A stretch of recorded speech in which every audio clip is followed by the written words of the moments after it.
நம்முடைய செய்தியாளர் ரமேஷ்குமார் தற்போது தொலைபேசி வாயிலாக இணைகின்றார்.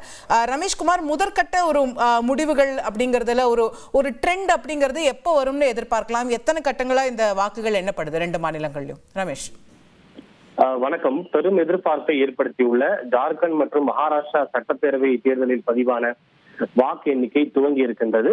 காலை 8 மணியிலிருந்து 8:30 மணி வரை முதலில் தபால் வாக்குகளும், அதன் பிறகு 8:30 மணிக்கு பிறகு மின்னணு வாக்குப்பதிவு இயந்திரத்தில் பதிவான வாக்குகளும் எண்ணப்பட இருக்கின்றது. வாக்கு எண்ணிக்கையை முன்னிட்டு 2 மாநிலங்களிலும் தேர்தல் ஆணையம் விரிவான ஏற்பாடுகளை செய்திருக்கிறது. இந்த 2 மாநில சட்டப்பேரவை தேர்தல் மட்டுமல்லாது வயநாடு மற்றும் மகாராஷ்டிராவில் இருக்கக்கூடிய நாண்டட் மக்களவை தொகுதிக்கு நடைபெற்ற இடைத்தேர்தல் வாக்கு எண்ணிக்கையும் சற்று முன்னதாக துவங்கி இருக்கிறது. இது தவிர நாடு முழுவதும் உத்தரப்பிரதேசம், பஞ்சாப், உத்தரகாண்ட் உள்ளிட்ட 15 மாநிலங்களில் 48 சட்டப்பேரவை தொகுதிகளுக்கு நடைபெற்ற இடைத்தேர்தலுக்கான வாக்கு எண்ணிக்கையும் துவங்கி இருக்கிறது.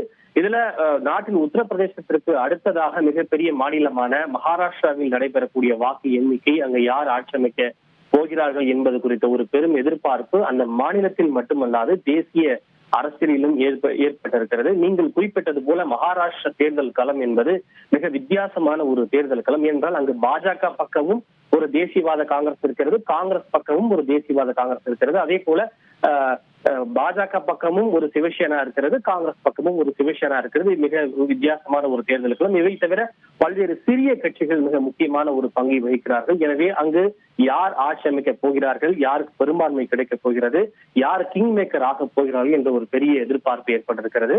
மகாராஷ்டிராவை பொறுத்தவரை மொத்தம் 288 சட்டப்பேரவை தொகுதிகள். ஒவ்வொரு தொகுதிகளிலுமே வாக்காளருடைய எண்ணிக்கை என்பது மிக அதிகம். பல லட்சங்களுக்கு மேல் வாக்காளர்கள் இருக்கிறார்கள். ஏறத்தாழ இந்த தேர்தலை பொறுத்தவரை சுமார் 6 கோடிக்கும் அதிகமான வாக்காளர்கள் தங்களுடைய வாக்குகளை செலுத்தி இருக்கிறார்கள். எனவே ஒவ்வொரு தொகுதியிலும் தலா ஒரு வாக்கு எண்ணும் மையம் என்பது அமைக்கப்பட்டிருக்கிறது. அப்படி பார்த்தோமேயானால் மகாராஷ்டிராவில் இருக்கக்கூடிய 36 மாவட்டங்களில் 288 தொகுதிகளில் ஒட்டுமொத்தமாக 288 வாக்கு எண்ணும் மையம் என்பது அமைக்கப்பட்டிருக்கிறது. அதே போல ஒவ்வொரு தொகுதியிலுமே அதிக அளவில் தபால் வாக்குகளும் பதிவாகி இருக்கிறது. ஒட்டுமொத்தமாக இந்த முறை 3 - 4 லட்சம் வரை தபால் வாக்குகள் பதிவாகி இருக்கலாம் என்று தாங்கள் எதிர்பார்ப்பதாக தேர்தல் ஆணையம் தெரிவித்துள்ளது. எனவே தபால் வாக்குகளும் மிக முக்கியமான ஒரு பங்கை வகிக்கப் போகிறது. இந்த வாக்கு எண்ணும் மையங்களிலே 3 அடுக்கு பாதுகாப்பு என்பது போடப்பட்டிருக்கிறது. அது மகாராஷ்டிராவாக இருந்தாலும் சரி, ஜார்க்கண்டாக இருந்தாலும் சரி, இரு மாநிலங்களிலுமே வாக்கு எண்ணும் மையங்களை சுற்றி 3 அடுக்கு பாதுகாப்பு போடப்பட்டுள்ளது.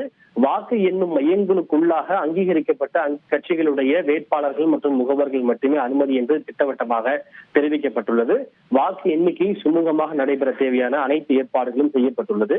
ஜார்க்கண்டை பொறுத்தவரை அங்கு மொத்தம் 81 சட்டப்பேரவை தொகுதி 2 கட்டங்களாக தேர்தல் நடைபெற்றிருக்கிறது. அதற்கான வாக்கு எண்ணிக்கையும் துவங்கி இருக்கிறது. அங்கு மாலை 4 மணிக்குள்ளாக இந்த தேர்தல் நடைமுறையை முடிக்க வேண்டும் என்று தேர்தல் ஆணையம் இலக்கு நிர்ணயித்திருக்கிறது. ஏனென்றால் அந்த டெரைன் அப்படிப்பட்ட டெரைன், அங்கு பல அச்சுறுத்தல் கூட இருக்கிறது, பயங்கரவாத அச்சுறுத்தல் இருக்கிறது. எனவே 4 மணிக்குள்ளாக இந்த தேர்தல் நடைமுறையை முடிக்க வேண்டும் என்று தேர்தல் ஆணையம் திட்டமிட்டுள்ளது. அங்கு குறைந்தபட்சம் என்று பார்த்தோமேயானால் 13 சுற்றுகளும் அதிகபட்சமாக 27 சுற்றுகளும் வாக்கு எண்ணிக்கை என்பது நடைபெற இருப்பதாக தேர்தல் ஆணையம் தெரிவித்துள்ளது.